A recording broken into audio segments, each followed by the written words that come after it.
Rightio, welcome back to the channel. Had an overwhelming response to the last video about, a bit of a call to arms, so to speak, to get active against these new laws. Now, obviously, the New South Wales Parliament pushed through those laws before Christmas, and the details of them have started to come out. The regulation side of it's still yet to be determined, but one of the big things is the restriction on the number of firearms that you can own for an individual. Now, clearly, you might be able to see that if I lived in New South Wales right now, I'd be proper angry. And don't get me wrong, just because I live in Victoria and we haven't been restricted yet, doesn't mean I'm not angry. So, the restriction of 4 firearms for an individual would mean I'd have to give up 8. Now, for a non-firearm owner, you're probably going to go, why would one person need 12? Now, I am going to go through the firearms that I own, and I'm going to justify each and every one of them. Now, so if you're a non-firearm owner sitting on the fence as to which side you should be voting for, so to speak, I think I should be able to get you onto our side. Now, if you're an anti, you're just going to go, hey, he's a bloody redneck, he's in a red plaid shirt, lives in the country, drives a V8 Land Cruiser, he's a hick, whatever, yobbo, whatever you want to call me, I don't care. I am most of those things. I do drive a V8 Land Cruiser, and I do live in the country, and my heritage, my culture, my past, my ancestors came off the land. They went to war, fought for this country, and I think those guys fought for a better Australia than what we are inheriting and leaving to our kids. So there's a few things I want to talk about. One thing that popped into my mind today was, how do we get so much hate against firearm owners? Now, this comes from misinformation from government agencies and our government.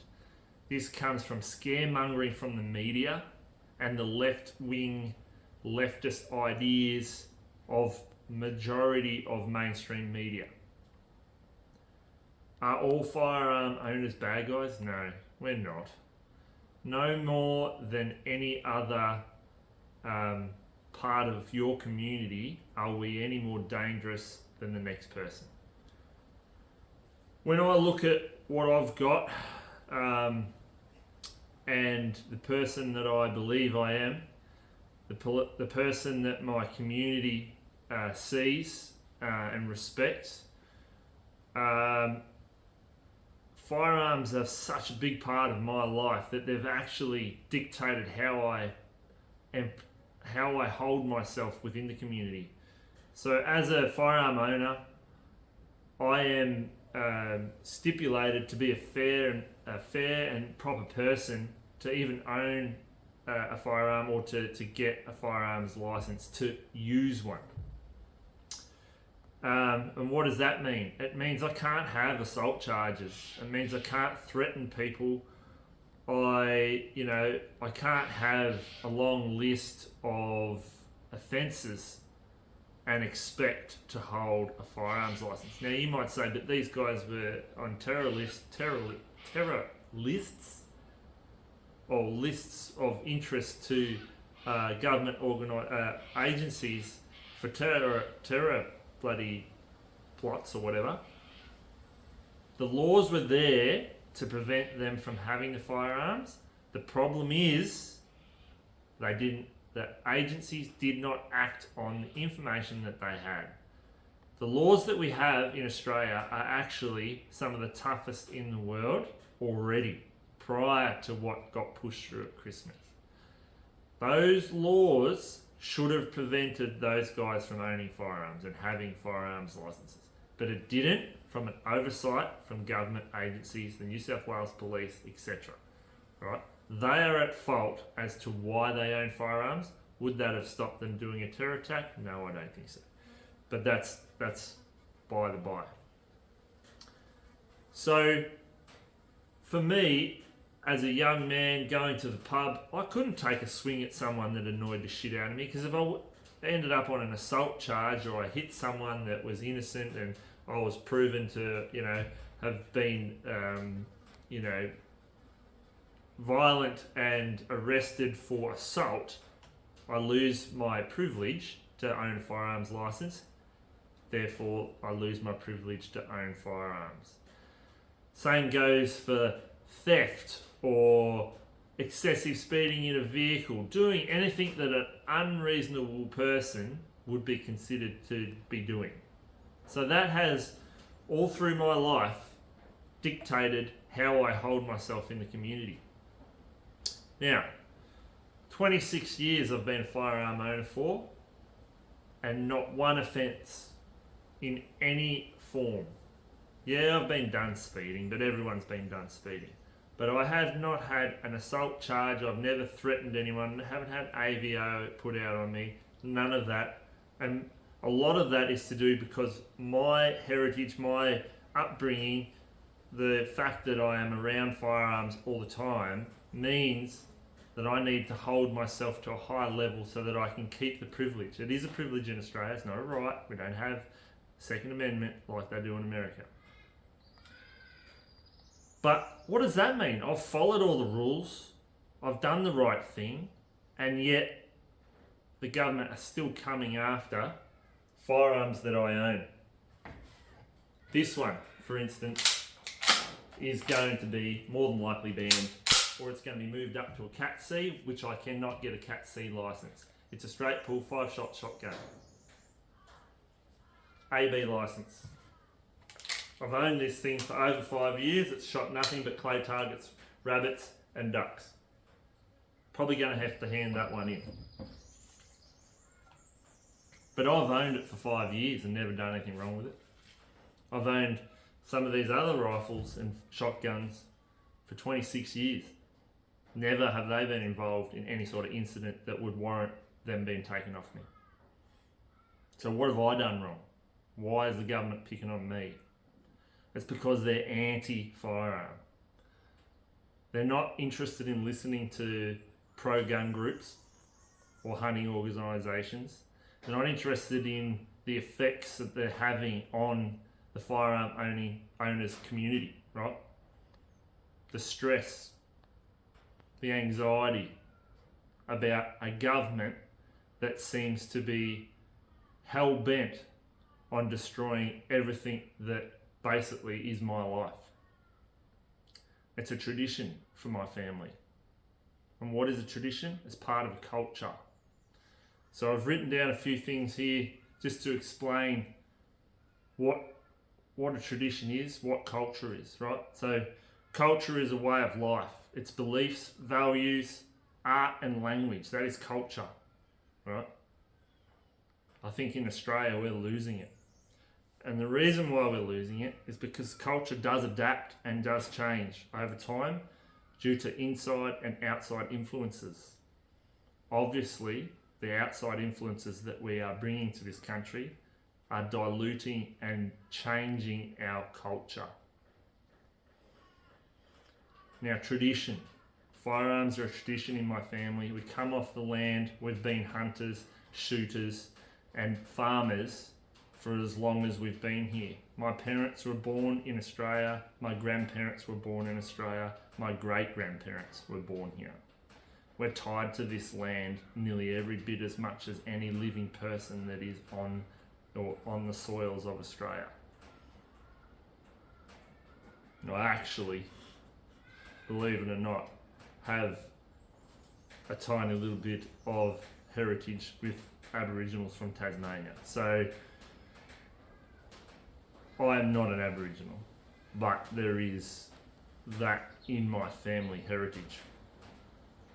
So tradition, what is it? It is a specific practice or ritual passed down through a generation through generations. It connects people to their past. Hunting, fishing, outdoor enthusiasts run in my family. but tradition is stable and resistant to change. I pass it on to my kids, and they'll pass it on to their kids, just like it was passed on to me from my father. And it emphasises the continuity with the past. Tradition provides structure and meaning, helping to express and preserve core cultural values. So when you come for my firearms, you're not just taking a possession that I have paid money for. You're taking something that I inherited from my father. My father used this. I want my kids to use it. I want their kids to inherit it. So when you come for my firearms, they're not just possessions. It's a tradition that you're coming for. And I don't think you realise just how inbuilt that is to a lot of people that own firearms. These things here don't excite me like a kid in a candy store, though I do own one that is a bit of candy. This one. It's a beautiful rifle. It's a limited edition. Does it do anything more than this one? No. But it is like a fine piece of art. There's art, and then there is art that is worth having. That is one that is worth having, purely because of how beautiful it is. Not because it's more practical, not because it does anything that the other rifles don't do, purely because it is a beautiful piece of art. So when we talk about just taking firearms off people, it's not you're just taking them off us. You're actually trying to destroy our traditions and our culture that has been for generations. And that is where the anxiety and the anger comes from. It's not that you're going to take a possession from me. It's what you're attacking. You're attacking my core. I see that as just as discriminative or racist as picking on a religion. Traditions and cultures are important to the people that are, that's their core, right? It's, to me, it's, I don't have a religion, but I have tradition. I have cultural tradition to what my family and the generations before me have done. I want that to continue on to the next generation and the generation after that for as long as my line will survive. Anyway, why would any one person need 12? Now, in Victoria, there isn't really a cap on how many you can own at present. There are different storage requirements once you go over a certain amount, but I don't really want to get into the nitty-gritty of it. I own 12 legally owned firearms. So let's justify them to the people that might be watching. I'm sure there's not many that are anti-gun, but let's justify why I possibly need 12 or even more. And how ludicrous 4 would seem to me. Alright, so just hear me out. We'll start with this one.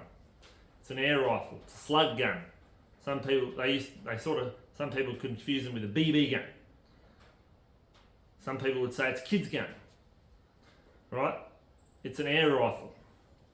Before Port Arthur, you didn't even need a license for one of these. Why? Because they're not deemed to really be deadly.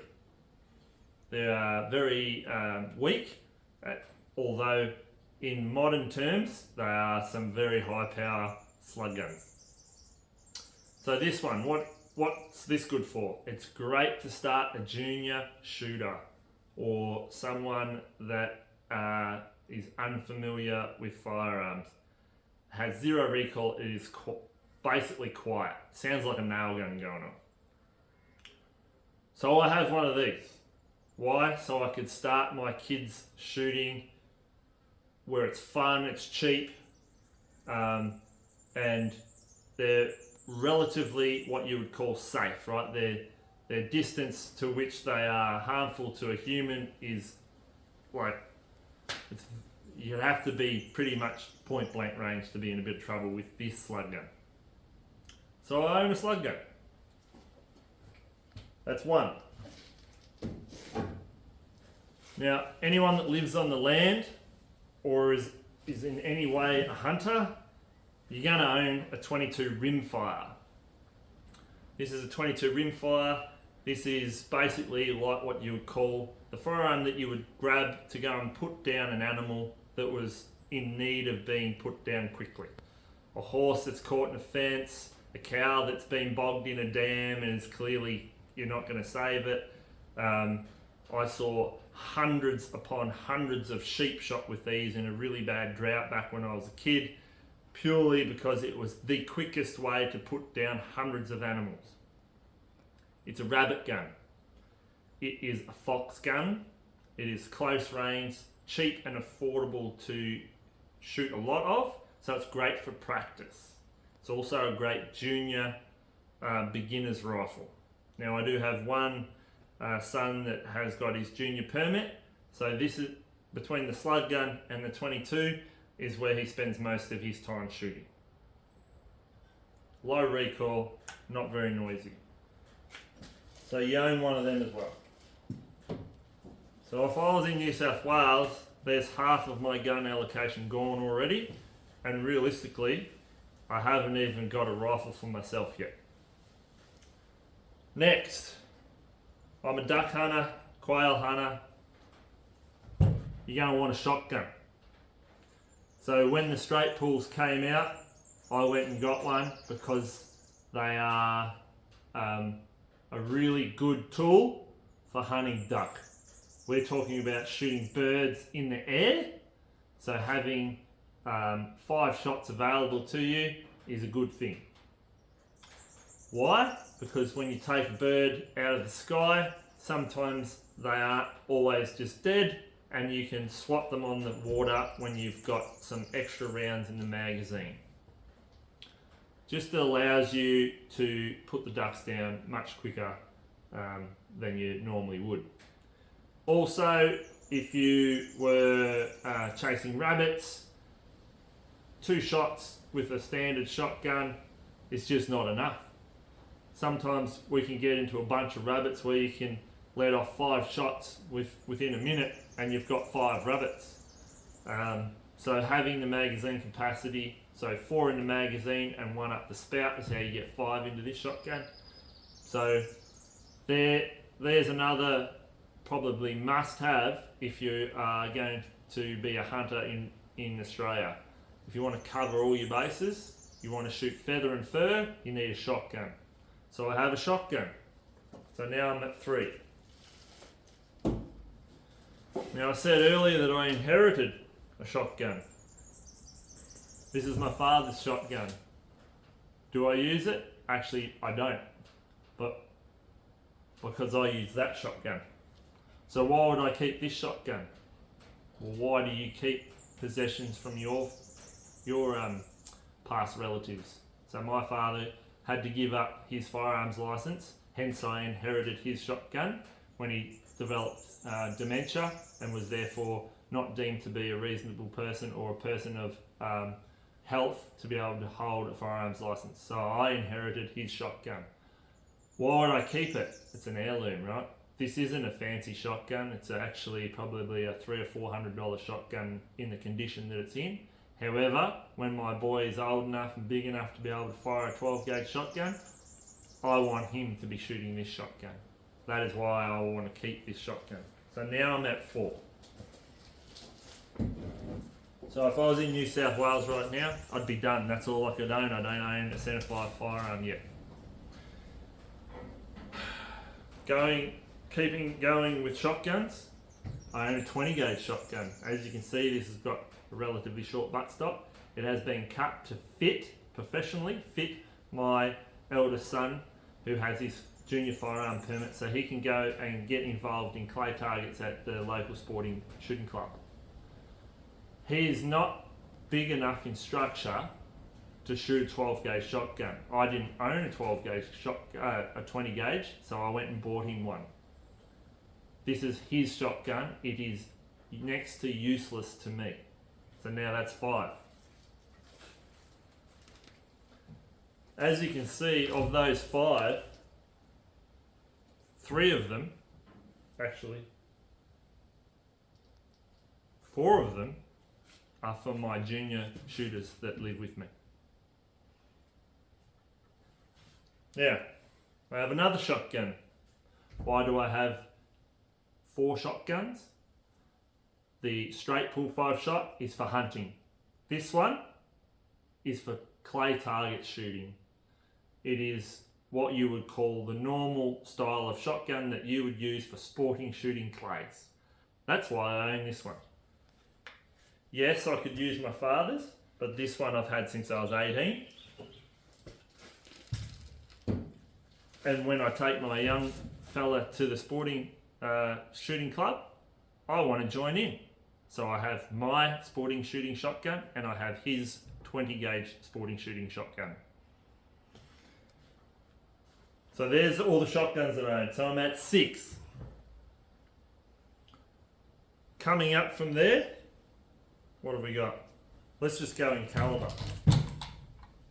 This one here. Now, if you're a non-firearm owner, you're probably going to say, well, that's a scary looking sniper rifle. No, this is just a 223 Remington.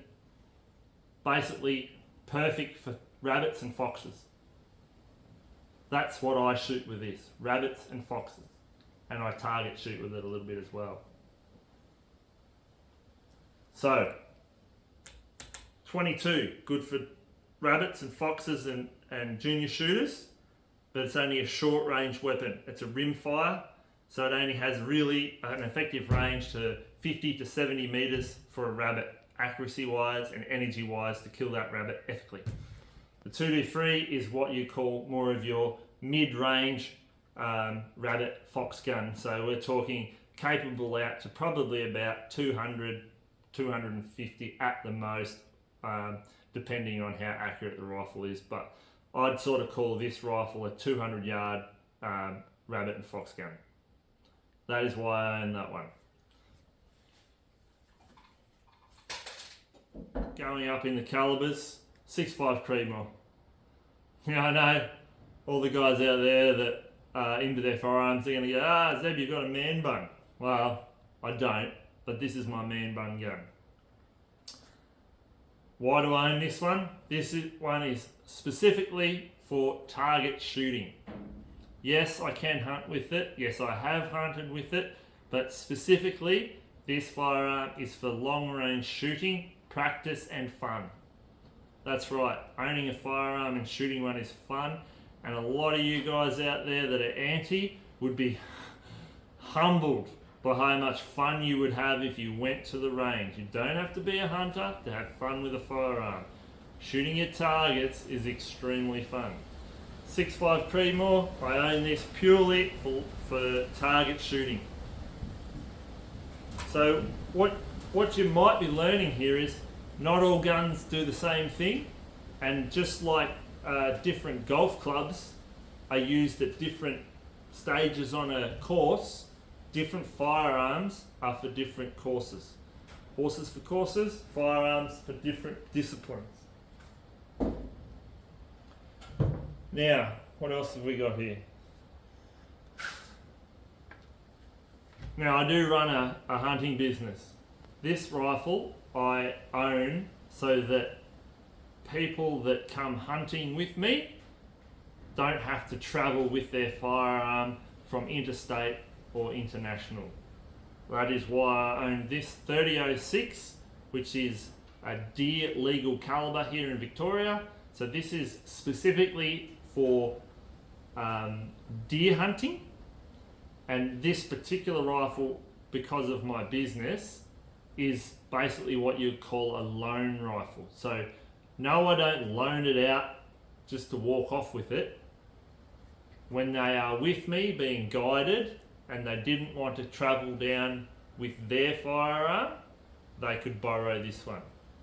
However, I would also own this one if I didn't have the business, because when my young junior shooter grows up, this could be a rifle that he could use when he starts deer hunting. 3, 6, 9. So I'm at 9. Now, another rifle, 308. This particular rifle I've carried a lot and shot very little. I used it for my guiding business as a backup rifle. However, the main reason I actually brought this rifle is because it is extremely lightweight, it is compact, small. I have a muzzle brake on the end which reduces the recoil, although it makes it extremely loud. But this rifle will see a lot of time with my son when he starts deer hunting with me as his first big centerfire rifle. The fact that it's compact and lightweight will allow his small frame to carry it comfortably through the day. That is why I own this 308. As you can see, most of the rifles and shotguns I own actually aren't for me. Because I've got sons that are interested in hunting and shooting as well, I need to own firearms for them that are specific for them. So I have firearms for me, but the majority of my firearms are actually for my sons to grow into or to use when they're old enough. So I have 2 rifles left. This one is my main rifle. This rifle has been to Africa, it has been to New Zealand, it has been, in every hill that I've hunted basically for the last, 5 or 6 years. Now I haven't had this firearm for a very long time because a lot like cars, you generally, there's people that buy their first car and never sell it. Then there's people that just trade them in and get the new model. Well, I've been trading in and getting the new model most of my life, but this is the rifle that I would call my main car, my main rifle for the last half a dozen years. Now, this is a custom rifle. Now, if you're new to firearms and you're sitting on the fence and you don't know anything about firearms and you're watching this video, which I doubt highly, but this is like a sports car that you have modified the engine to be faster, and you've put flares on it to make it look better, and you've put more comfy seats in it. That's exactly what's happened to this rifle. It's a custom rifle built by a gunsmith, and it's just at a higher grade, higher level than what you can buy a factory rifle. 300 Win Mag, it's a big caliber, kids can't shoot this. This is not for junior shooters, this is not for people with a small frame really, although Glenda, my friend, has shot this rifle quite well, but she's quite experienced. This rifle here is a big gun. So it's capable of taking big animals comfortably, so ethically shooting large bodied animals.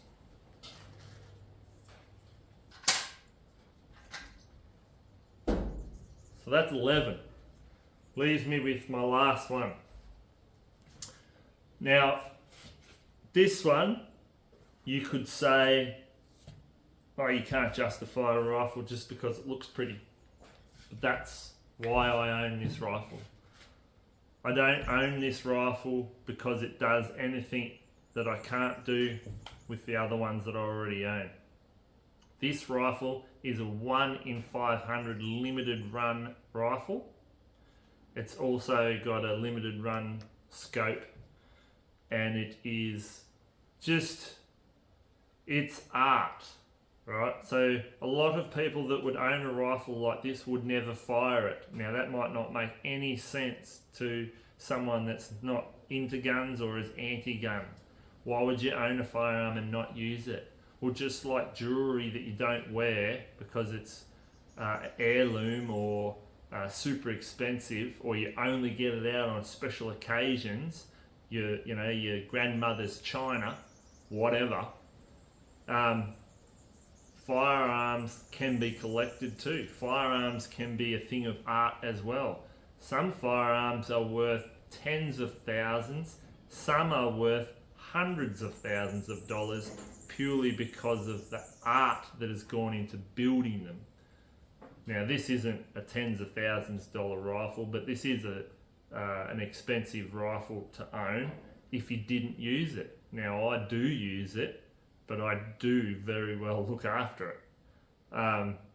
So my 12th rifle and my last purchase, I've only owned this one for a few months, is purely because I wanted it.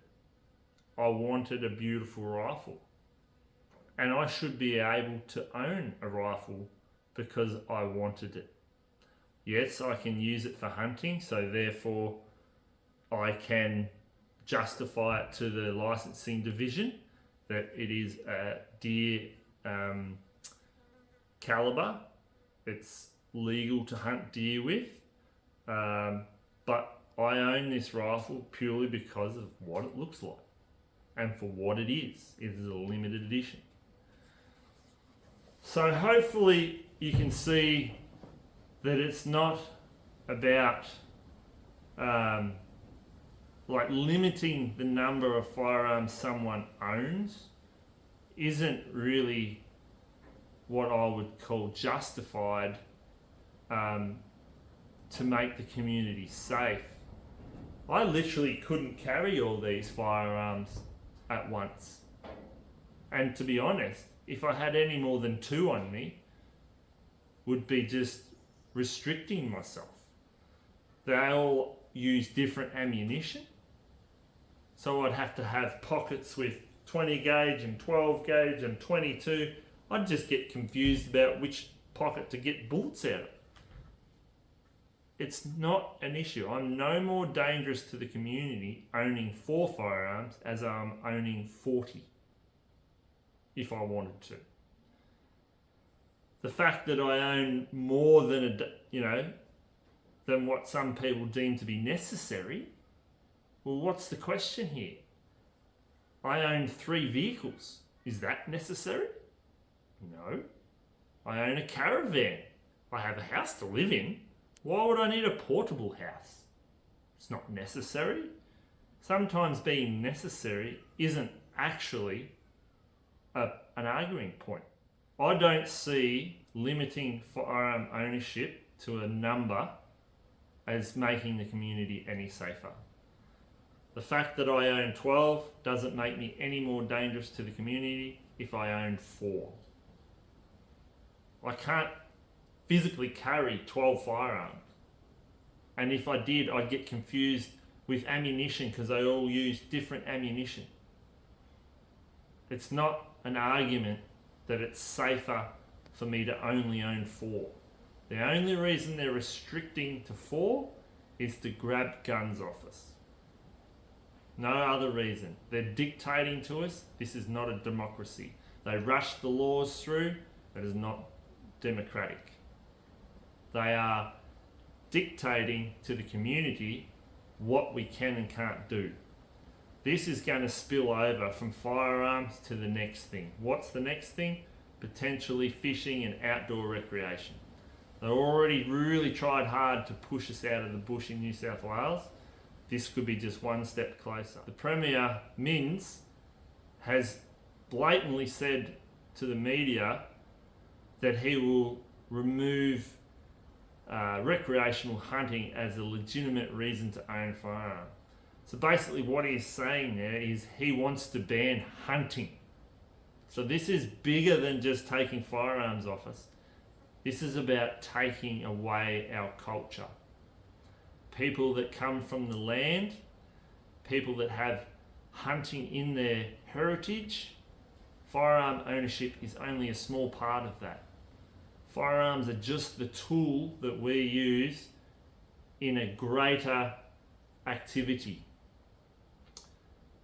The fact that sporting shooting is quite prevalent in Australia. We have some great Olympians that are shooters.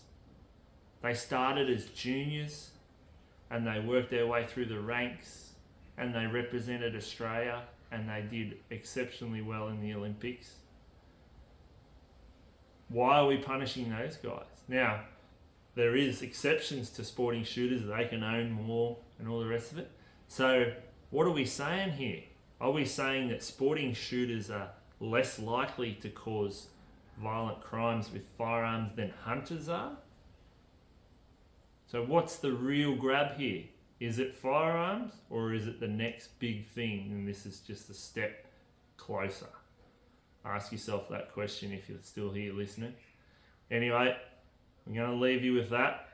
Hopefully, Victoria, with the direction they're going with appointing a former police commissioner into the review of our laws, are a little more sensible and will actually consult with some groups that are affected by all these laws.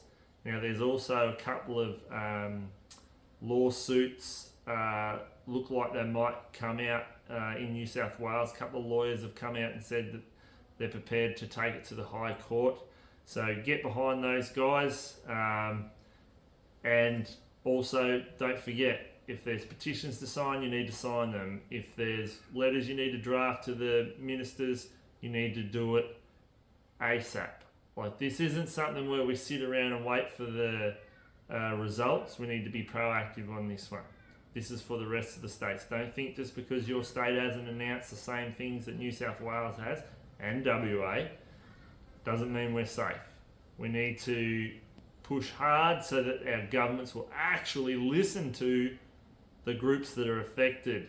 Now, if they were banning something that a religious group did, they would consult with the proper people. They haven't consulted in New South Wales whatsoever with anyone that's affected by these new laws. They've just said, we're doing it. No consequences even considered. Just, we're doing it. Is that democracy? Or are we following some of these other countries by just getting told what to do? Let's find out. Anyway, thanks for watching, and I'll catch you on the next one.